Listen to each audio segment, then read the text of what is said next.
নমস্কার। বাংলা সেরা গল্পে সবাইকে জানাই স্বাগত। শুরু করছি আজকের গল্প।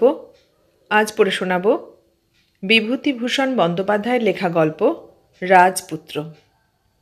তাহলে শুরু করি গল্পটা। গল্পের নাম রাজপুত্র। কাঞ্চীর রাজপুত্র এবার যৌবরাজ্যে অভিষিক্ত হবে। রাজ্যময় ধুমধাম পড়ে গেছে।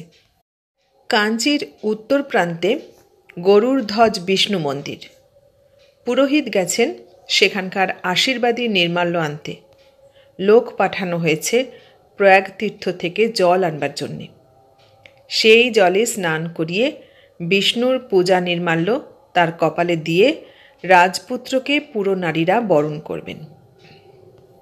রাজা বিশ্রামকক্ষে প্রবেশ করছেন। রাত্রি প্রায় দ্বিপ্রহর। কোশলরাজের দূত কি এক প্রস্তাব নিয়ে এসেছে। রাজা তাই আজ সারাদিন ধরে মন্ত্রীর সঙ্গে আলোচনা করছিলেন। শরীর ও মন দুই বড় ক্লান্ত। এমন সময়ে রাজকুমার কক্ষে ঢুকে পিতাকে প্রণাম করে একপাশে দাঁড়িয়ে রইলেন।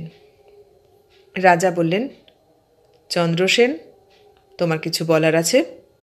রাজপুত্র বিনীত অথচ দৃঢ় স্বরে বললেন, বাবা, গত বছর যখন গুরুগৃহ থেকে ফিরে আসি তখন আপনি বলেছিলেন আমায় কিছুদিন দেশ ভ্রমণে যাওয়ার অনুমতি দেবেন। আপনার অসুখের জন্য এতদিন কোনো কথা বলিনি। আমি এইবার এই বিষয়ে অনুমতি চাই। তুমি জানো, তোমার যৌবরাজ্যে অভিষেকের সব আয়োজন করা হয়েছে। সেই জন্যেই তো আরও বেশি করে যেতে চাই বাবা। আমি কাঞ্চি ছাড়া জীবনে কখনো কিছু দেখলাম না, জানলাম না। কানে শুনেছি উত্তরে হিমবান পর্বত আছে, দক্ষিণে সমুদ্র আছে, পশ্চিমে সিন্ধু নদ আছে। কাঞ্চি ছাড়া আরও কত রাজ্য দেশ আছে, কিন্তু 19-20 বৎসর বয়সে আমি চোখ থেকেও অন্ধ। যার জীবনে কোনো অভিজ্ঞতা নেই তাকে দিয়ে দেশ শাসন কী করে হবে? আমায় যেতে দিন বাবা। এর 2 দিন পরে রাজ্যের লোক সবিস্ময়ে শুনলে রাজকুমার চন্দ্রসেনের অভিষেক উৎসব সম্প্রতি স্থগিত থাকল, কারণ তিনি চলেছেন দেশ ভ্রমণে একা। সঙ্গে তিনি কাউকে নিতে রাজি নন। সত্যই রাজকুমার কাউকে সঙ্গে নেননি। আজ সপ্তাহ উত্তীর্ণ হয়ে গেছে, চন্দ্রসেন তার প্রিয় সাদা ঘোড়াটিতে চড়ে একা পথ চলেছেন। তার সঙ্গে থাকবার মধ্যে বাঁদিকে খাপে ঝোলানো পিতৃদত্ত তলোয়ারখানি, আর চোখে অসীম তৃষ্ণা, বুকে অদম্য সাহস ও নির্ভীকতা। কাঞ্চি রাজ্যের সীমা ছাড়িয়েও 2 দিনের পথ চলে এসেছেন। কত গ্রাম, মাঠ, বন, নদী পার হয়ে চলেছেন। সবই অচেনা। এ তার নিজের রাজ্য কাঞ্চি নয়, এখানে তিনি একজন অজানা পথিক মাত্র। তখনও সূর্য অস্ত যায়নি। এক নদীর ধারে তার ঘোড়া নিয়ে এসে পৌঁছল। প্রকাণ্ড নদী বিকেলের রাঙা আলোয় ওপারের বনরেখা অপূর্ব দেখাচ্ছে। অত বড় নদী কি করে পার হবেন? রাজকুমার চিন্তায় পড়লেন। কোনো দিকে মানুষের চিহ্ন নাই। সন্ধ্যার ছায়া ক্রমে ধূসর হয়ে এলো। বিজন নদী তীরের ছন্নছাড়া চেহারাটা সুমুখ আঁধারে রাতে গাঢ় ছায়ায় যেন আরও বেশি ছন্নছাড়া হয়ে ফুটে উঠল। ওপারে দূরে একটা পাহাড়, নীল চূড়া একটু একটু চোখে পড়ে। রাজকুমার চেয়ে থাকতে থাকতে পাহাড়ের ওপর থেকে আগুন রাঙা একটা হলকা হঠাৎ আকাশের পানে লকলক করে জ্বলে উঠেই দপ করে নিভে গেল। রাজপুত্র অবাক হয়ে সেদিকে চেয়েই আছেন। এমন সময় একটা প্রকাণ্ড বাজ পাখি আকাশে ডানা মেলে নদীর উজান দিক থেকে উড়ে এসে তার মাথার ওপর 3-4 বার চক্রাকারে ঘুরে আবার কোন দিকে অদৃশ্য হলো। রাজকুমারের নির্ভীক মনও একটুখানি কেঁপে উঠল। তিনি জানতেন তাঁদের বংশে কারুর মৃত্যুর পূর্বে তার মাথার ওপর গৃধ্র জাতীয় পাখি 3 বার ওড়ে। কেউ কেউ বলেছেন, বিশেষ করে শকুন শাস্ত্রবিদ কোনো গণৎকার সেবার বলেছিলেন যে এই গৃধ্র তাদের পূর্বপুরুষদের হাতে অন্যায়ভাবে অবিচারে নিহত কোনো শত্রুর বংশধরের মৃত্যুর পূর্বাভাস। কোথা থেকে আসে, কোথায় আবার উড়ে চলে যায়, কেউ বলতে পারে না। রাতের সঙ্গে সঙ্গে এলো হাড় কাঁপানো ধারালো শীত। একটা বড় গাছও কোথাও নেই যার তলায় আশ্রয় নিতে পারেন। অবশেষে একটা মাটির ঢিপির পেছনে ঘোড়া থেকে নেমে রাজপুত্র নিজের আসন বিছলেন। সেখানটাতে হাওয়া বেশি লাগে না। শুকনো লতা কুটি কুড়িয়ে আগুন জ্বালানোর ব্যবস্থা করে সে রাত্রের মতো সেইখানেই রইলেন। উপায় কি? গভীর রাত্রে রাজপুত্রের ঘুম ভেঙে গেল। বহু দূরে যেন কাদের আর্তনাদ, মৃত্যুপথের পথিকদের অন্তিম চিৎকারের মতো করুণ। রাজপুত্র নিজের অলক্ষিতে একবার শিউরে উঠলেন। শয্যার পাশের আগুন নিভে গিয়েছে। রাজপুত্র উঠে ভালো করে আগুন জ্বালালেন। সারা রাত্রির মধ্যে আর ঘুম এলো না। ভোরের দিকে একটা ডিঙি পাওয়া গেল। তাতে পার হয়ে রাজকুমার ওপারে গিয়ে উঠলেন।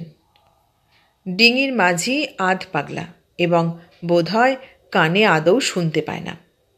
রাজকুমারের প্রশ্নের কোনো উত্তর সে দিতে পারলে না। প্রথমে একটা মরুভূমির মতো মাঠ, ঘাস, খড়, গাছপালা কিছুই নেই। কটা রঙের বালির পাহাড় এখানে ওখানে।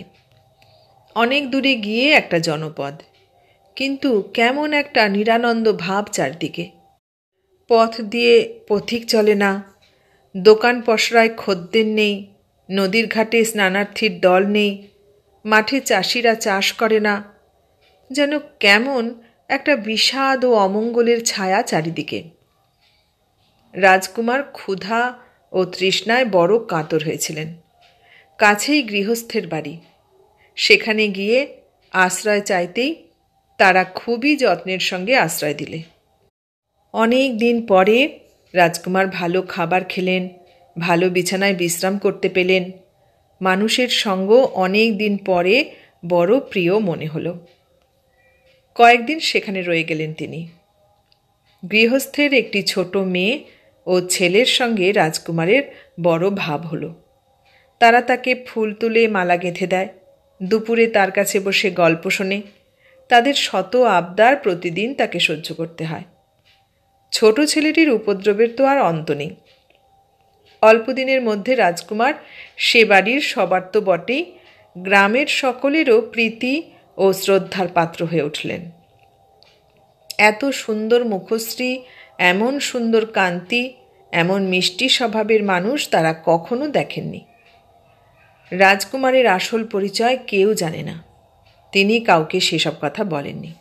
সবাই ভাবে তিনি একজন গৃহহীন পথিক। হয়তো তার কেউ কোথাও নেই। এতে সবারই স্নেহ তার উপর আরও বেড়ে যায়। কিসে তিনি সুখে থাকবেন, কিসে আত্মীয়হীন নিঃসঙ্গ প্রবাস কষ্ট তার কমবে, সবারই এক চেষ্টা। তারা নিজেদের মধ্যে বলাবলি করে, এমন সুন্দর চেহারার ছেলে নিশ্চয়ই কোনো বড় ঘরের হবে। গ্রামের যিনি মণ্ডল, তার এক মেয়ে পরমা সুন্দরী। সবাই বলে ওই ছেলেই এ মেয়ের উপযুক্ত হবে। বিধাতা ওর জন্যই যেন এই দেবতার মতো সৌম্যকান্তি ছেলেটিকে কোথা থেকে জুটিয়ে এনেছেন। মণ্ডল গৃহিণীও রাজকুমারকে একদিন দেখে এত পছন্দ করলেন যে তিনি স্বামীকে জানিয়ে দিলেন, যদি ওই ছেলের সঙ্গে মেয়ের বিয়ে হয় ভালো, নয় মেয়ে চিরকুমারী থাকুক, তার আপত্তি নেই। রাজকুমার কিন্তু কিছুতেই তেমন আমোদ পান না। তার মনে কি একটা বিষাদের ছায়া সকল আনন্দকে ম্লান করে রাখে। একবার ভাবেন, হয়তো বাপ মাকে অনেকদিন দেখেননি বলে এমন হয়, কিন্তু তার মন বলে তা নয়, তা নয়, ওসব সামান্য সুখ দুঃখের ব্যাপার এ নয়। এমন একটা কিছু যার কারণ আরও গভীর, জীবন মরণ নিয়ে এর কারবার। ক্রমে এলো সে মাসের কৃষ্ণপক্ষ। রাজকুমার অবাক হয়ে লক্ষ্য করলেন, বাড়িতে সবারই চোখে জল। গ্রাম শুদ্ধ সকলে বিষণ্ণ, নিরানন্দ। কেউ কোনো কথা বলে না, কারণ জিজ্ঞাসা করলেও উত্তর পাওয়া যায় না। সবাই কিসের ভয়ে জুজু হয়ে আছে যেন। অবশেষে রাজকুমার কথাটা শুনলেন। এখান থেকে যোজন দূরে গৃধ্রকূট পাহাড়ের ওপর রাজগুরু এক কাপালিকের সাধনপীঠ। প্রতি অমাবস্যায় সেখানে নরবলির জন্যে প্রতি গ্রাম থেকে পালাক্রমে একটি তরুণ লোক পাঠানো চাই। রাজার হুকুম, এবার এ গ্রামের পালা। শোনা মাত্র রাজকুমার নিজের কর্তব্য স্থির করে ফেলেন। তার পিতৃদত্ত তৃণের তীক্ষ্ণ ইস্পাতের ফলা পড়ানো যে বাণ, তা কি শুধু নিরীহ পশুপক্ষী শিকারের জন্যে? ক্ষত হতে ত্রাণ করে এই সে পরাণ, মহান ক্ষত্রিয় নাম বিদিত জগতে। অস্ত্রগুরুর সে উপদেশ রাজকুমার কি ভুলে গিয়েছেন? অমাবস্যার দিন মণ্ডলের বাড়িতে পাশার সাহায্যে নির্ধারিত হবে এবার কে যাবে গ্রাম থেকে। রাজকুমার এ কথা শুনলেন। অমাবস্যার পূর্বদিন গভীর রাত্রের অন্ধকারে তিনি চুপি চুপি শয্যা ত্যাগ করে কোথায় চলে গেলেন কেউ জানে না। সকালে উঠে তাকে আর কেউ দেখতে পেল না। মণ্ডলের বাড়িতে পাশার মজলিসে যার নাম উঠল, সে গৃহস্থের একমাত্র পুত্র। সবাই চোখের জলে ভেসে তাকে বিদায় দিলে। তার বৃদ্ধ পিতা ছেলেকে সঙ্গে নিয়ে চলল কাপালিকের কাছে, যদি হাতে পায়ে ধরে ছেলেকে ছাড়িয়ে আনতে পারে এই দুরাশায়। গৃধ্রকূট পর্বতের পাদদেশে গিয়ে তারা যা দেখলে, তাতে তারা অপ্রত্যাশিত বিস্ময়ে হতভম্ব হয়ে গেল। বড় জাম গাছটার তলায় দুটো মৃতদেহ, একটা তাদের গ্রামের সেই তরুণ অতিথির, আর একটা কাপালিকের।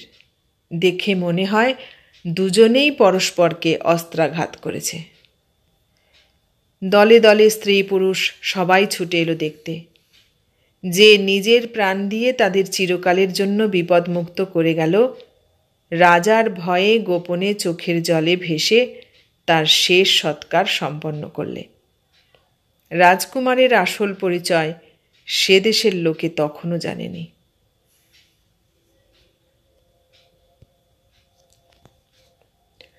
বিভূতিভূষণ বন্দ্যোপাধ্যায়ের লেখা রাজপুত্র গল্পটা শুনলে।